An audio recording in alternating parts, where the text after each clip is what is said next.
Jaya Jaya Radha Madhava Kunja Bihari. Thank you.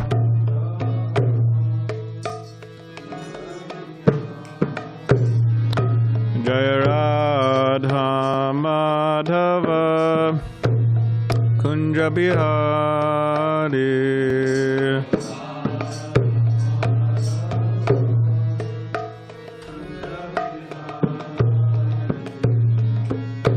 Gopijana Vallabha Girivaradari.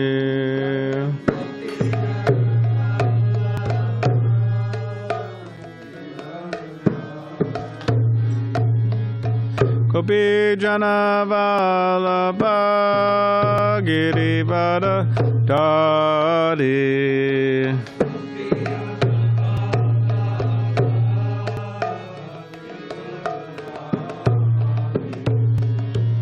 Yashodanandana Brajajana Ranjana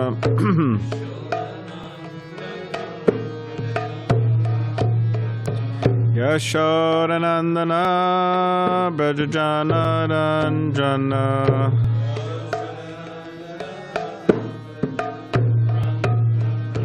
Yamunatira Vanachari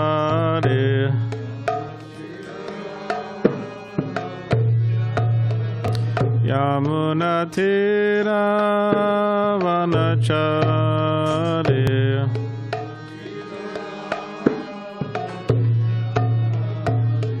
Jaya Radha Madhava Kunja Bihari.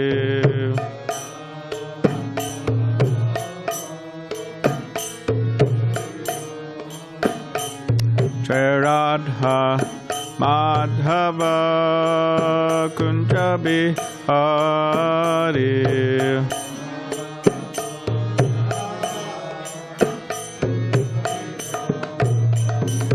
Jaya Radha Madhava Kunja Bihari.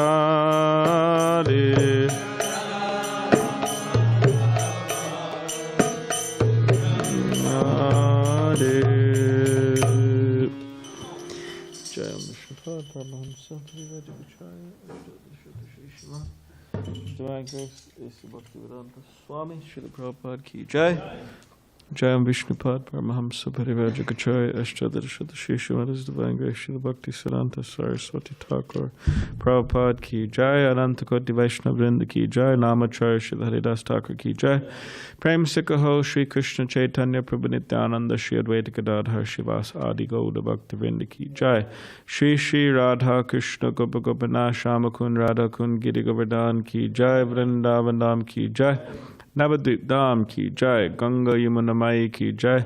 Tulsi Maharani Ki Jai. Bhakti Devi Ki Jai. Samaveta Bhakti Vrinda Ki Jai. All glories to the assembled devotees. All glories to the assembled devotees. All glories to the assembled devotees. All glories to Shri Guru and Shri Gauranga. Glories to the Prabhupada. Can you get the book, please? Om Namo Bhagavate Vasudevaya. Om Namo Bhagavate Vasudevaya. Om Namo Bhagavate Vasudevaya.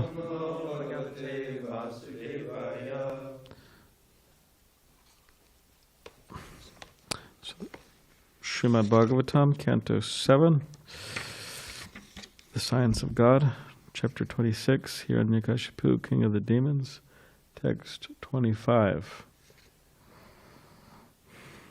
Esha Atma Viparyaso Hi Alinge Lingabhavana Esha Priya Priyar Yogo Viyogaha Karma Sangshritihi Esha Atma Viparyaso Shilinge linga bhavana. Esha priya priyar yogo.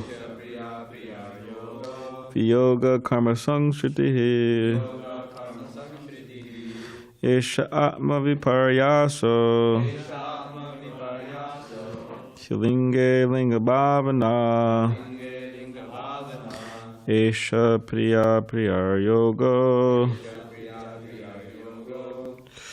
Viyoga karma sangshritihi. Esha atma viparyaso. Shilinge linga bhavana. Esha priya priyar yogo. Yoga karma sangshritihi. Esha atma viparyaso. Esha atma viparyaso. Yalinge linga bhavana. Yalinge linga bhavana. Esha priya priya yogo. Esha priya priya yogo. Yoga karma sangshritihi. Yoga karma sangshritihi.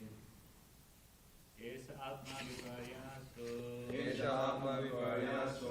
Yalinge linga bhavana. Yalinge linga bhavana. Priya priya yogo. Esha priya priya yogo. Yoga karma sangshritihi. Yoga karma sangshritihi. Esha atma viparyaso. Esha atma viparyaso. Yalinge linga bhavana. Esha priya priya yogo. Yoga karma sangshritihi. Eshaha, this atma viparyashaha, bewilderment of the living being. He, indeed, alinge, and that which does not possess a material body. Linga bhavana, accepting the material body to be the self. Eshaha, this, priya, with those who are very dear. The priyai, and with those who are not dear. Enemies, those not in the family, etc. Yogaha, connection. Viyogaha, separation. Karma, the fruits of action. Sangshritihi, the material condition of life. Sambhavascha vinashascha shokascha vivadasmitaha avekascha chintacha vivekasmritir evacha. So 25 and 26 are together, but it's too much to fit on the board. Sambhavaha, please repeat. Sambhavaha, accepting birth. Cha, and. Vinashaha, accepting death. Cha, and. Shokaha, lamentation. Cha, and. Vivadaha, varieties. Smritaha, mentioned in scripture. Avivekaha, lack of discrimination. Cha, and. Chinta, anxiety.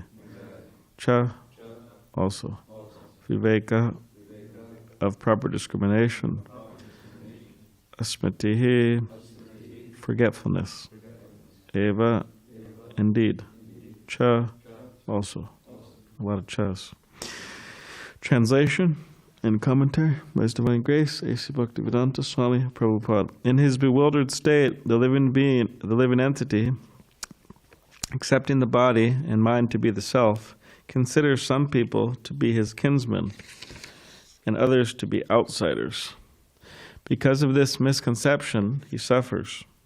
Indeed, the accumulation of such concocted material ideas is the cause of suffering and so-called happiness in the material world. The conditioned soul thus situated must take birth in different species and work in various types of consciousness, thus creating new bodies. This continued material life is called samsara. Birth, death, lamentation, foolishness, and anxiety are due to such material considerations. Thus we sometimes come to a proper understanding and sometimes fall again to a wrong conception of life. Text 27. In this regard, an example is given from an old history. This involves a discourse between Yamaraj and the friends of a dead person. Please hear it attentively. Purport. The words Itihasam Puratanam mean an old history. The Puranas are not chronologically recorded, but the incidents mentioned in the Puranas are actual histories of bygone ages. Srimad Bhagavatam is the Mahapurana, the essence of all the Puranas. The Mayavadi scholars do not accept the Puranas, but Srila Madhva Acharya and all other authorities accept them as the authoritative histories of the world. 28. In the state known as Ushinara, there was a celebrated king named Suyagya. When the king was killed in battle by his enemies, his kinsmen sat down around the dead body and began to lament the death of their friend. His golden, bejeweled armor smashed, his ornaments and garlands fallen from their places, his hair scattered and his eyes lusterless. The slain king lay on the battlefield, his entire body smeared with blood, his heart pierced by the arrows of the enemy. When he died, he had wanted to show his prowess, and thus he had bitten his lips, and his teeth remained in that position. His beautiful lotus-like face was now black and covered with dust from the battlefield. His arms with his sword and other weapons were cut and broken. When the queens of the king of Ushinara saw their husband lying in that position, they began crying. O Lord, now that you have been killed, we also have been killed. Repeating these words again and again, they fell down, pounding their breasts at the feet of the dead king. Purport. As stated here, Rabasad Dashtadachadam, the dead king, while fighting in anger, bit his lips to show his prowess. But nonetheless, he was killed by providence. Vadina.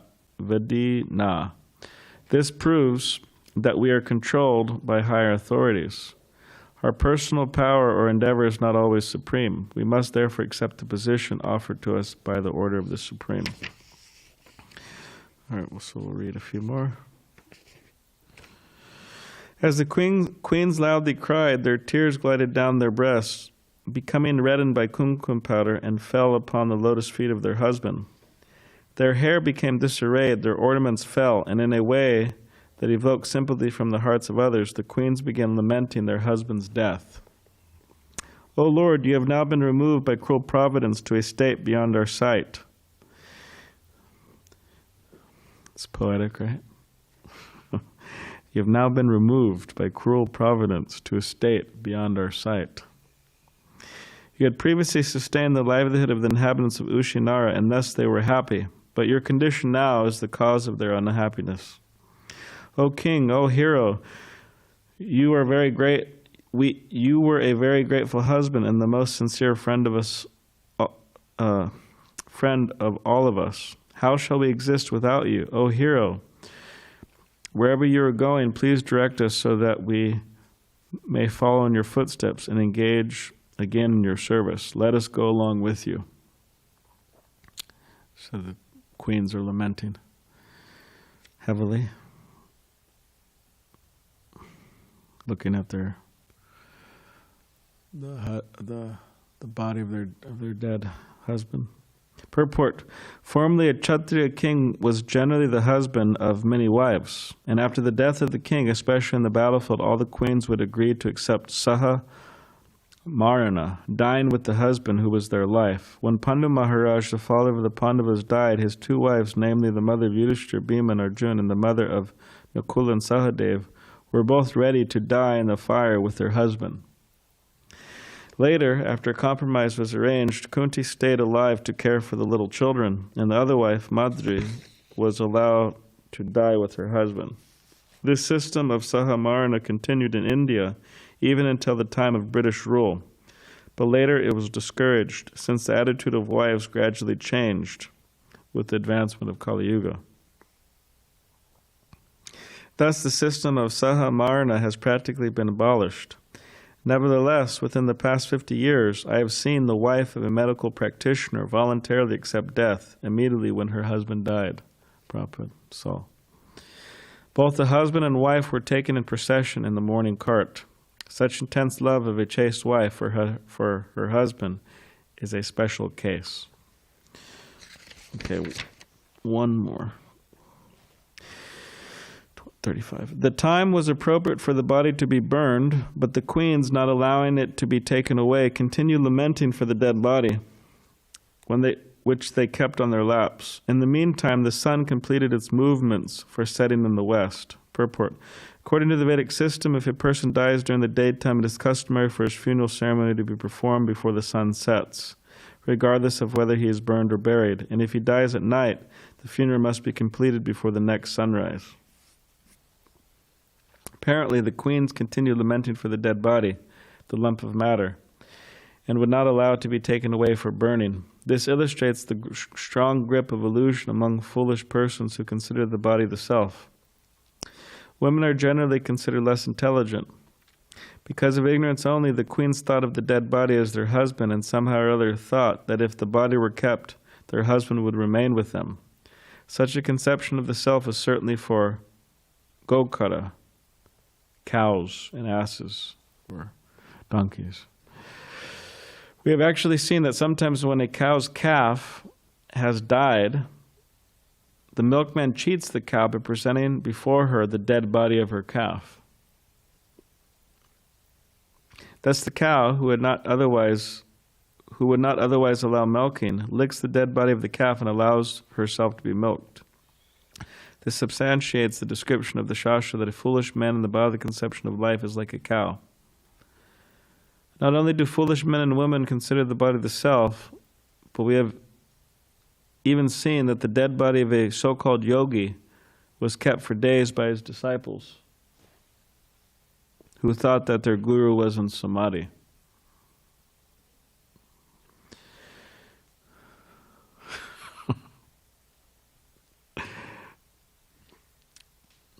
Guru Maharaj is not in samādhi. When decomposition began and a bad smell unfortunately began to overwhelm the yogic power, the disciples allowed the dead body of the so-called yogi to be burned. Thus, the bodily concept of life is extremely strong among foolish persons who are compared to cows and asses. Nowadays, great scientists are trying to freeze dead bodies so that in the future these frozen bodies may again be brought to life. The incident narrated by Hiranyakashipu from history must have taken place millions of years ago, because Hiranyakashipu lived millions of years ago and was even then quoting from history. Thus, the incident occurred before Hiranyakashipu's lifetime.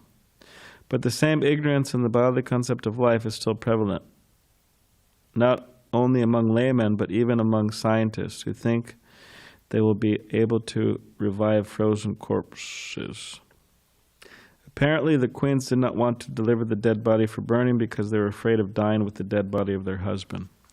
Om Gyanatipadandasya Gananjana Shalakaya Chakshulan Maditamena Tasmai Shri Gurave Namaha Makam Karitavachalam Bangam Langai Tegrim Yakipadamaham Vande Shri Gurundinitaranam Bancha Kapadibishta Kipasandibeva Chapatitanam Bhavane Bhyo Vaishnave Bhyo Namaha Jai Shri Krishna Chaitanya Prabhu Nityananda Shri Advaita Gadadhar Shivasati Gaur Bhaktivinda Hare Krishna, Krishna Krishna, Hare Hare, Hare Rama, Rama Rama, Hare Hare.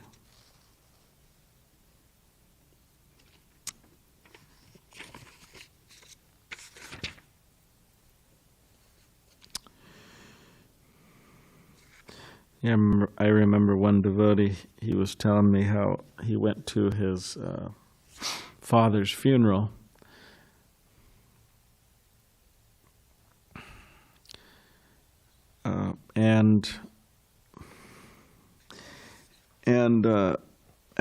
At the funeral,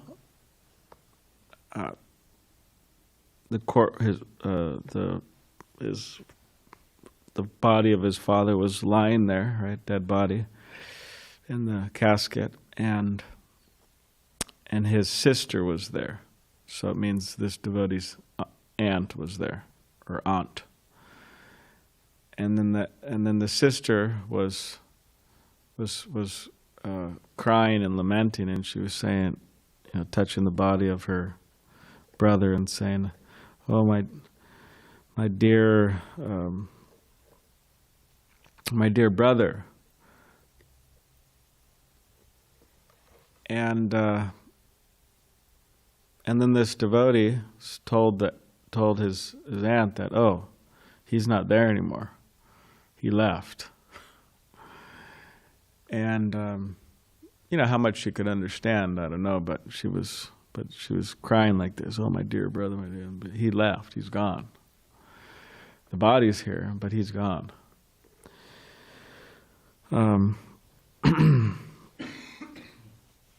But yeah, many interesting things, you could say, emotions take place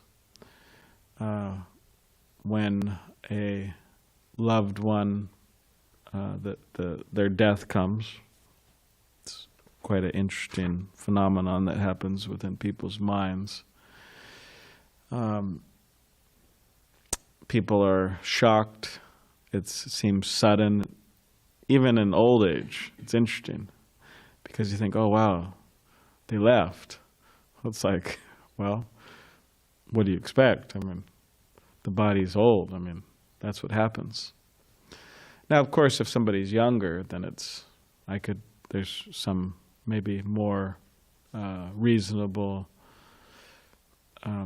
emotion of surprise that happens. But if somebody's older, I mean, that's what happens.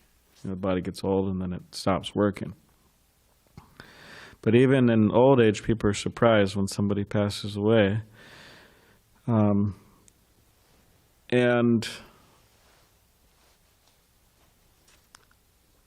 generally, yes, there is a lot of lamentation. People are crying. And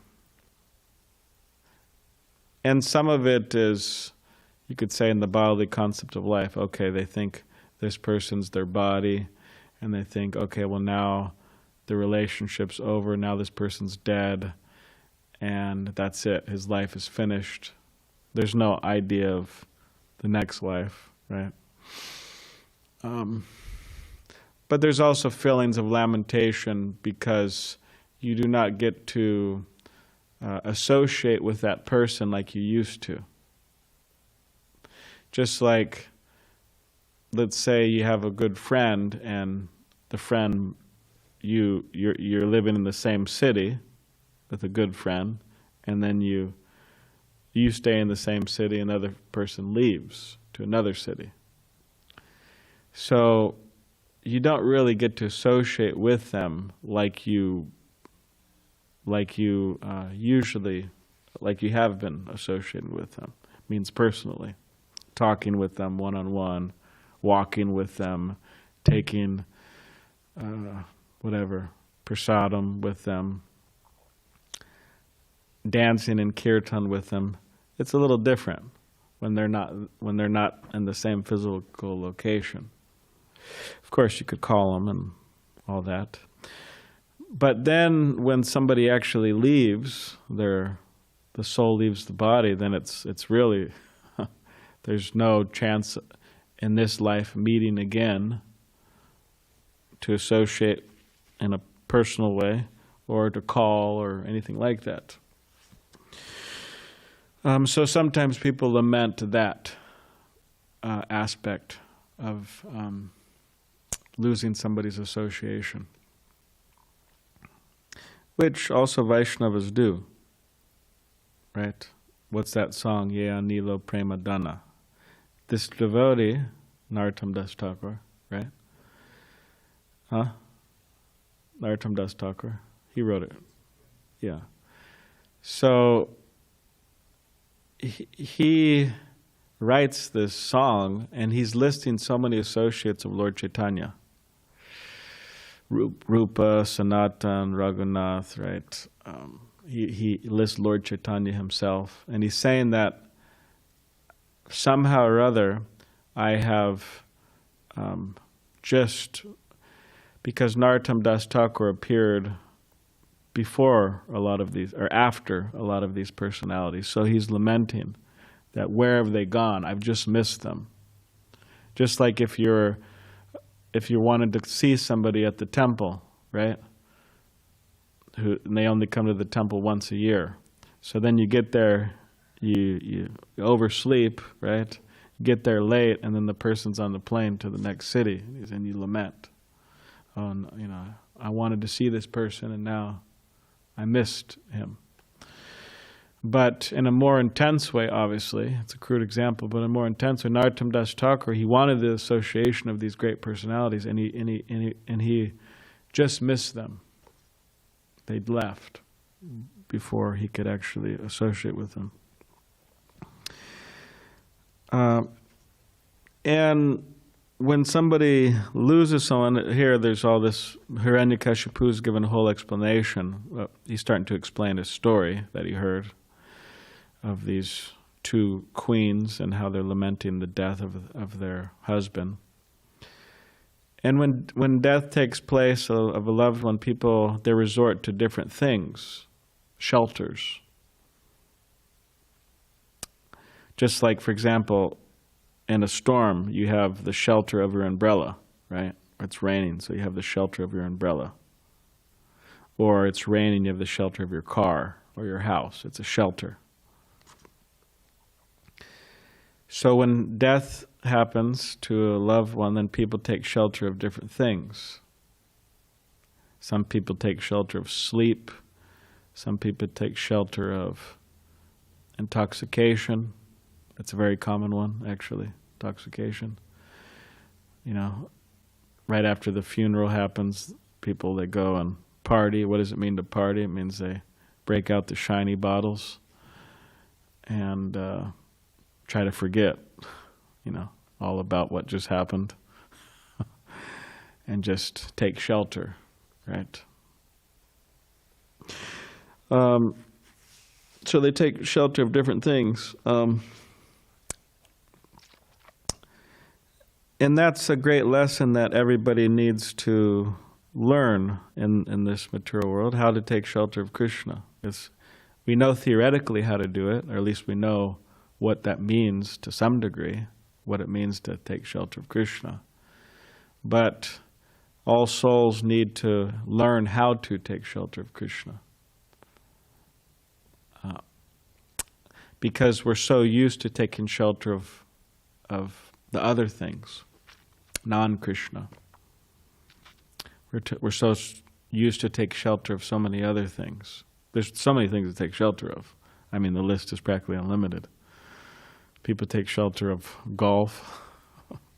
People take shelter of Monopoly. People take shelter of what a Netflix. I mean, the list goes on and on and on and on. I mean, it's unlimited list.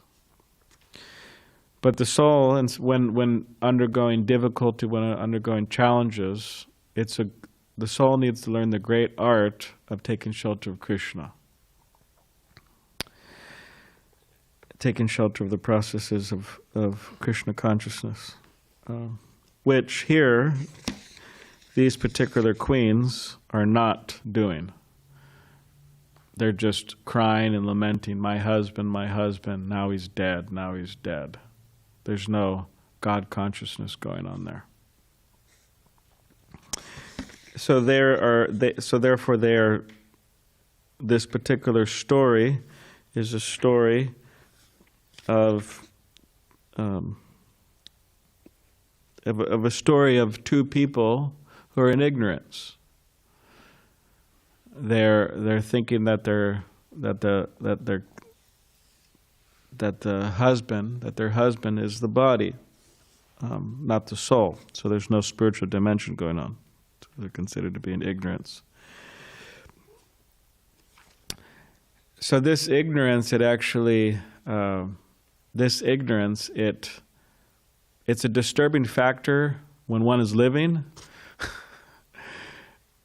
and it's a disturbing factor when one is dying, and it's a disturbing factor when other people are dying. I mean, the whole thing's just very disturbing. In other words, being in ignorance it disturbs our, it causes us problems in our life. It causes us problems in the process of dying. And it also causes problems when we see others die. It's ignorance. So in other words, it's bad for us, it's bad for our living, it's bad for our dying, it's bad for other people's living also. We cause other people problems. So it's and part of this ignorance, okay, one, to think that we're the body, but from that stems so many issues. Like, for example, considers some people to be his kinsmen and others to be outsiders. This is a huge problem in the world. People think, okay, this is my group, this is my clan, and they're outsiders. Kill them. These people are subhuman. Just kill them all because they're not like me. Or I'm a part of a particular religion, and these people aren't. Okay. I don't want to say kill them, but there has been cases where you say kill them. I mean, even nowadays, it's all going on throughout the world. Or I'm this body, and therefore what's very important is material acquisition to gain things, such as property. So you have that very nice property. Okay, I want it. Let's have a war on the basis of that. It's a bodily concept of life. If everyone was peaceful spirit souls, at least they are, but if they're acting like peaceful spirit souls, okay, that's your property and I have my property. And I mean, in traditional life, people, I mean, it was, you don't really, it doesn't matter, you know, like this property, that property. You know, you have your little land with some cows and some vegetables, and you have your family life, and you have your friends in the neighborhood. You know, it's just simple, happy, peaceful.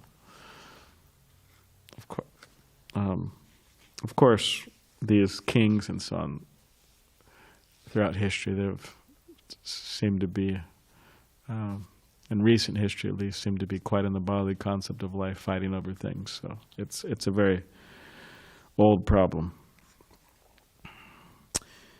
And then from that, there's so many misconceptions, suffering. Yeah, it's a whole mess. So the idea is that we don't want to be, we should try to understand that it is not nice to be in ignorance. It is not fun. We should try to understand how unfortunate it is. And just because one has started to chant Hare Krishna doesn't mean it automatically goes away. It's not so automatic. It takes a lot of endeavor and a lot of chanting.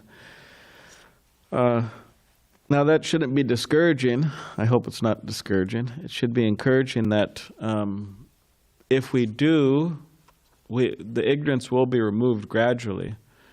But ultimately, again, we have to understand that, try to understand how it's not fun, it's not nice being in ignorance, it's unfortunate. So we should try to understand that and then try to make moves, make the proper moves within our life to get out of that ignorance. It's very important because it's not going to happen automatically.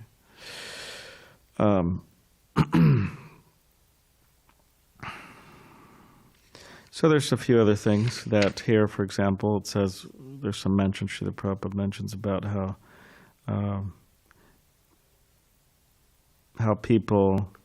women, they would enter the fire.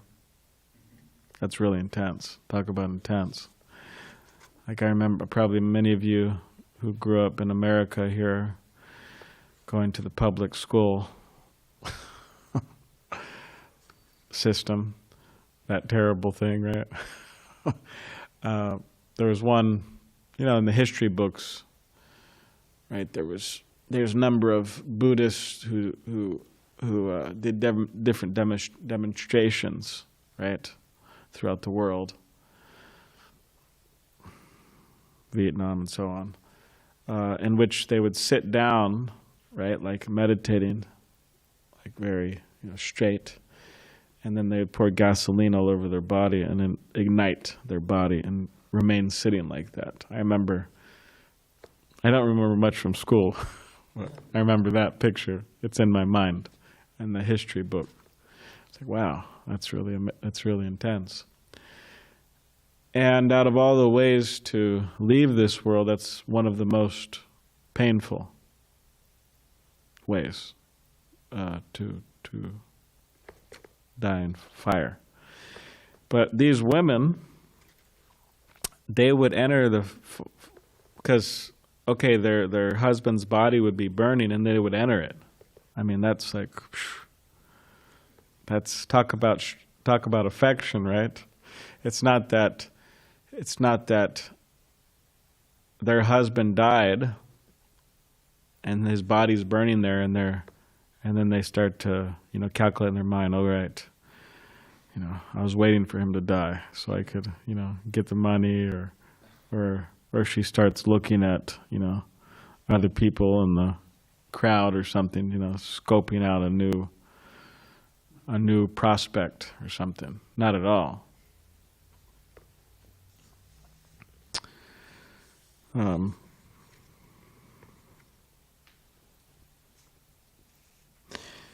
I mean, it goes both ways. Men cheating women in so many ways, and women cheating men in so many ways. So it goes both ways.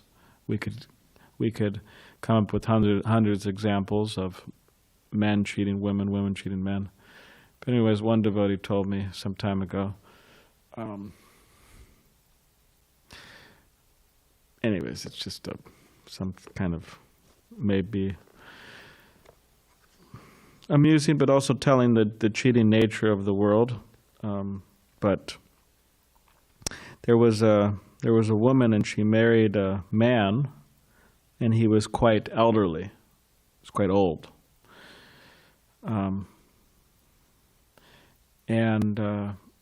So the news reporters, they were asking this woman, because she was young. And then the news reporters were asking this woman that, how do you feel after marrying your husband? And how do you feel about him being 80 years old? And then she goes, 80? I thought he was 90. Anyways, the point being is she was, the guy, she was, you understand. And it goes both ways. I mean, women cheating men and men cheating women, so many ways. So exploitation.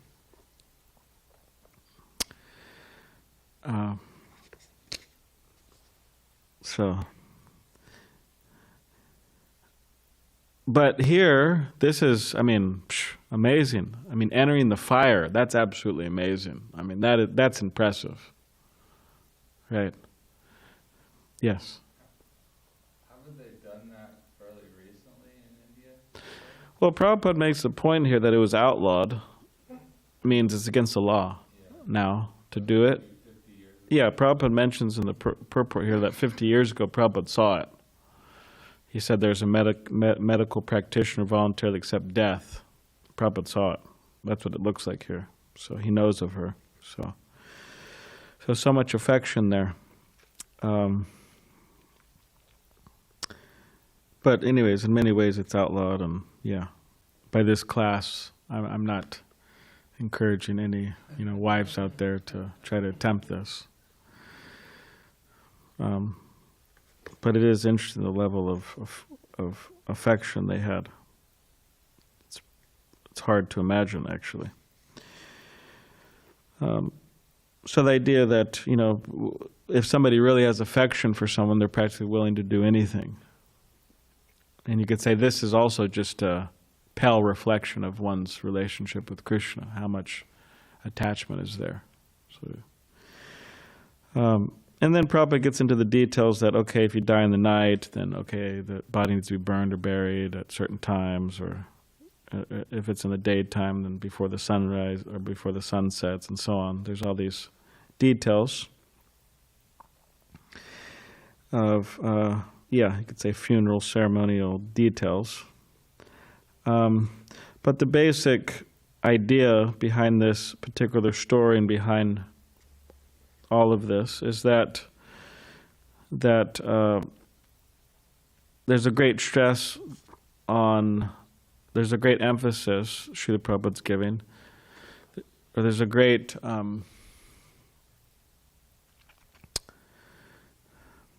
he's trying to light a fire. He's trying to light a fire, you could say, under us. He's trying to get us moving in a particular direction. He's urging us to give up the bodily concept of life. He's urging us to give up ignorance. He's urging us to not be like a cow and a donkey. He's urging us to utilize the human form of life properly. He's urging us to think, to use our intelligence. Just like here, he's criticizing some foolish disciples of a so-called yogi, in which they thought that the yogi was in samādhi, but he left his body. So in this way, Prabhupada's criticizing this, and so in other words, he's saying, don't be like this. Don't be ignorant. Don't be foolish. Use your intelligence. Don't be like a cow or a donkey. And so it's a gradual process. And here we'll see later what happens with these two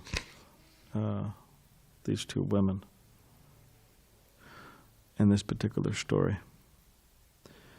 All right, so does anybody have any questions? I have a question. Okay. Hare Krishna. Thank you, Balaram, for a wonderful class. Thank I'd like you. to ask a practical question. All of us, to different extents, are affected by modes of nature, and you were speaking about ignorance in particular. So, what would you advise somebody who is being challenged by ignorance, but to a devotee who is trying to consciously cultivate humility and who is trying to be rightly situated in knowledge and who is in the presence of other devotees, but somehow he's challenged by ignorance and he has to associate and interact with other devotees? What would you practically recommend to that person to do? Okay, thank you.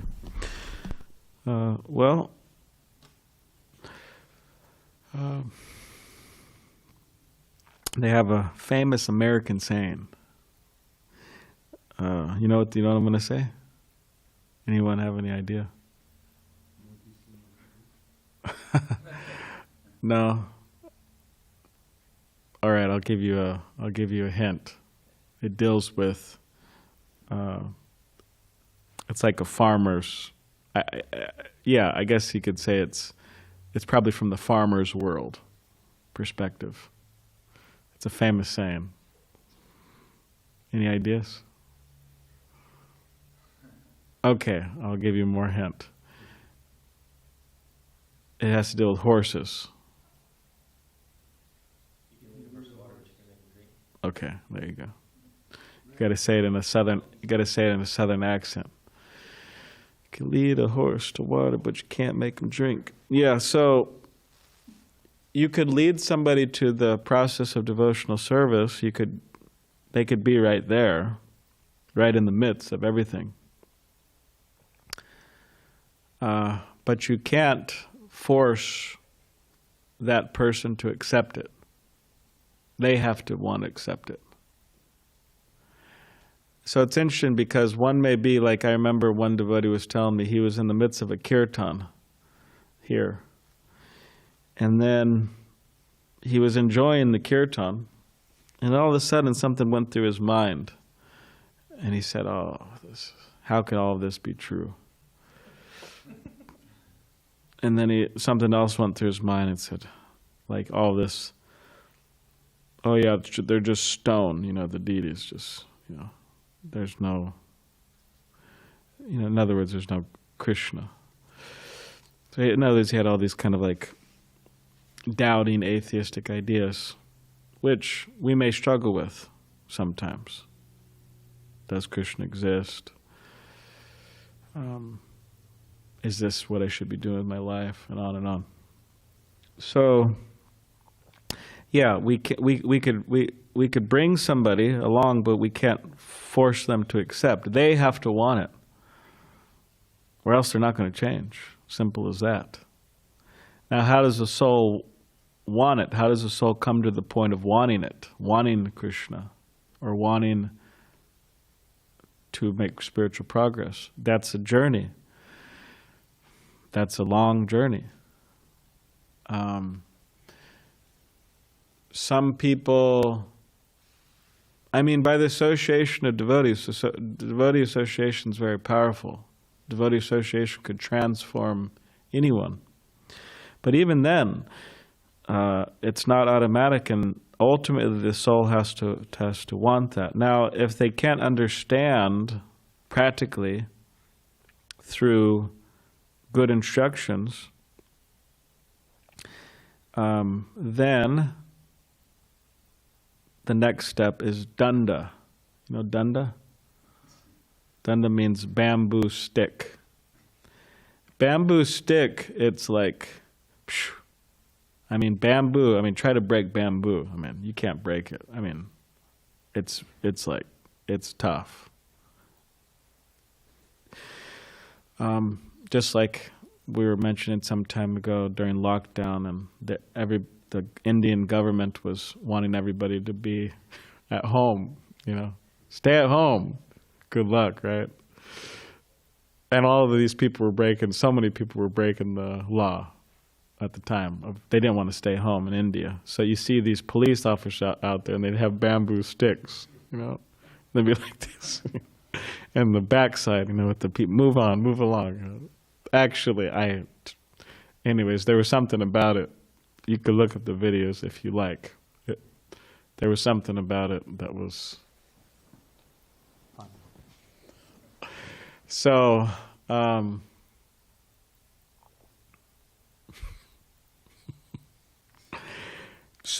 if somebody doesn't understand, then they need to be punished.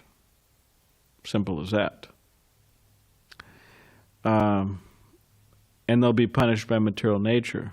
Bamboo stick, whack, whack, whack, whack in the head and the face and of course this may not be a physical punishment. Sometimes it is, but it means there's suffering inflicted on that person. In other words, they have that saying, right? I think it's American saying, the school of hard knocks. He's going to get knocked around. And then through that, we hope that the person learns. Okay, if I put my hand in the fire, I'm going to suffer. Or so in other words, if I let the mode of passion rule my life, I'm going to suffer. So they may have to learn that the hard way, if they can't understand or learn through hearing. So, does that sound negative enough? But in case of someone who's approaching devotee association with a desire, but still is challenged then by ignorance because of lack of good qualities. Well, that's what I'm saying, that danda, Mm-hmm. That's what I'm saying. It's just because they're associating with devotees doesn't mean, if they can't learn, because what does it mean to associate with devotees? So much of the association of devotees means it's a transference of wisdom, of knowledge, by which accepting people can move navigate in the world in such a way as that they don't suffer really, but they're peaceful and happy in Krishna consciousness. But if someone's not understanding that, if the knowledge transference is not happening, if they're not learning, then that association of devotees, it's like, all right, well, they're not learning. In other words, they keep on acting like foolish. Then yeah, there has to be some other means. In other words, they have to you say you can learn by hearing, or you can learn from bitter experience. So they may have to learn from bitter experience, unfortunately. And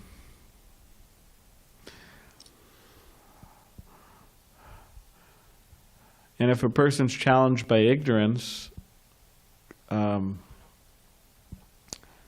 course, again, they have to want to change, but if they don't want to change, then, I mean, as Prabhupada would say, he quoted an English saying, God helps those who help themselves. So if someone's not helping themselves, I mean, it's a free world. God doesn't force us. It's a free world. The devotees don't force us. So somehow or other the soul has to come to the point of wanting to get out of ignorance. And if a person doesn't want to get out of ignorance, then, like they have a saying, right? So many sayings, this saying, that saying. How many sayings have we said so far?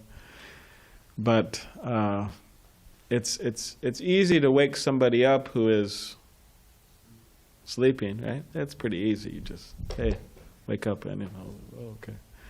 But if they're pretending to be asleep, you ever had that experience with your brother or a devotee? Had an experience. Sometimes it's time to get up for Mangal Arati. Hey, Prabhu.